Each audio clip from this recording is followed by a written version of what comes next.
What's disappointing for me is that who have we heard from? We haven't heard from anyone. When things are going bad like they are for North, and I think bad's a kind word to use at the moment for North, it's catastrophic. Give your supporters some sort of feedback on what is going on. What we're hearing, we hear all sorts of things, and guess what we do? We start to believe what we hear because we're not told by them. They're not telling us anything, so all of a sudden we believe everything that we're told. If you believe what we're told, this place has got cancer running right through the footy club.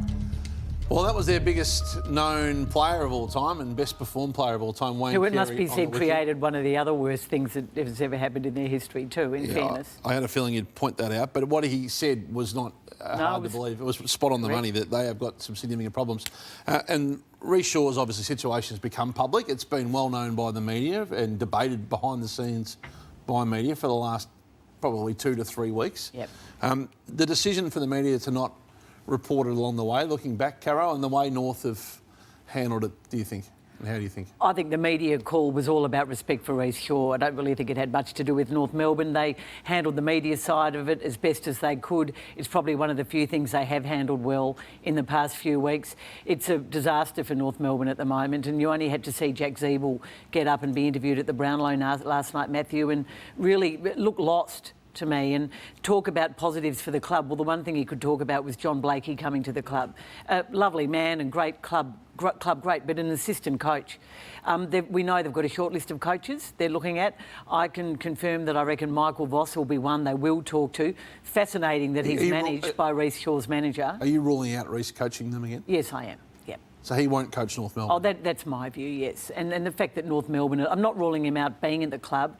I'm not even sure that the club have still spoken, senior people at the club have spoken to Rhyce. I mean, it's a difficult situation and very respectful of what he's going through. And I thought Damien Hardwick summed it up really well after the game on Friday night in talking about the care and the toughness of the hub and how difficult it was. But just on the club and their direction, I think it's at some point now, Ben Buckley has to stand up. He's got to stand up and talk to people. I think he's going to stand by his decision, but Aidan Corr would be well and truly within his rights to say, this is different to what I expected. I thought Rhyce Shaw was going to be the coach. I thought, players were going to be there. I didn't think I was walking into this. So at the moment, they don't have a senior coach at this period of time.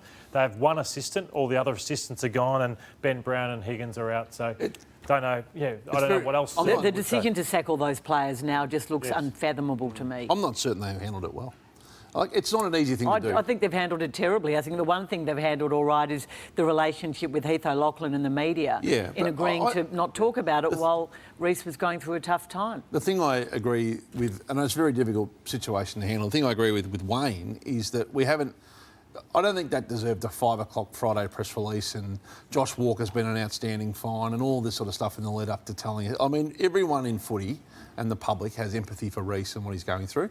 Just be honest about that and be upfront about it as early as you can be. Craig, they're a disconnected football club. I mean, I know David Koch lives in Sydney, but the president lives in Sydney and has been absent largely all year. The CEO did not go to the hub when he had a rookie coach. We've said this every week for the last 6 weeks, when he had a rookie coach and a rookie football manager who seems to be the puppeteer, puppet master seems to be Glenn Archer. It's a mess. Caro, can I ask you about the precedent that this sets with the media? Because as Hutchie alluded to, you're and ahhing about it. Can I ask you personally, who's as fearless a journo as we've ever seen, why you chose not to go with this story? But Rhyce Shaw has done nothing wrong. I mean, he might have worked too hard. He might have overworked himself and not enlisted help, asked for help when he needed it. But I don't think it's fair if Rhyce Shaw is asking for privacy that we don't respect that.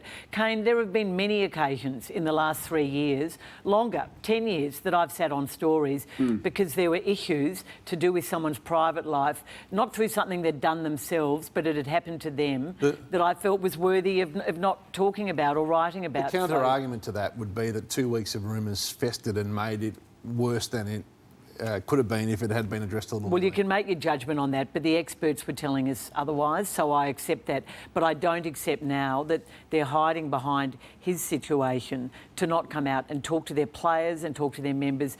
Imagine what the players are going through. I mean, and there'll be some coaches who will say, no, I'm not going anywhere near North Melbourne, you'd think. So that's a real issue for them. I also think the AFL are doing a lot more. I hope they're doing a lot more behind the scenes. Bruce, any chance?